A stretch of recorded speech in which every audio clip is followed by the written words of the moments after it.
Uno scherzo di cattivo gusto o realtà? È l'interrogativo che tanti si stanno ponendo ad Orgosolo, in Sardegna, dove all'indomani della tumulazione di Matteo Messina Denaro, il boss stragista che ieri ha trovato sepoltura nella sua Castelvetrano, è apparso un manifesto con la scritta: «Gli amici di Orgosolo sono profondamente scossi per la tragica scomparsa di Matteo Messina Denaro». Secondo quanto dichiarato dall'agenzia funebre Gozzi, che ne ha curato l'affissione, sarebbero stati commissionati da un anonimo che ha speso 60 euro per ricordare il boss scomparso. I necrologi sono stati affissi in 9 punti della cittadina sarda della provincia di Nuoro, nota per essere la capitale del muralismo italiano, con i suoi 150 dipinti murali, meta di turismo nazionale e internazionale, ma anche per essere stata la città natale di Graziano Messina, il più celebre esponente del banditismo sardo del dopoguerra, conosciuto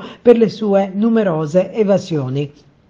Il titolare della Gozzi, raggiunto da diverse testate giornalistiche, ha così risposto: «Confermo, abbiamo stampato noi quel manifesto, c'è stato commissionato in modalità anonima attraverso un biglietto lasciato all'ingresso della nostra agenzia.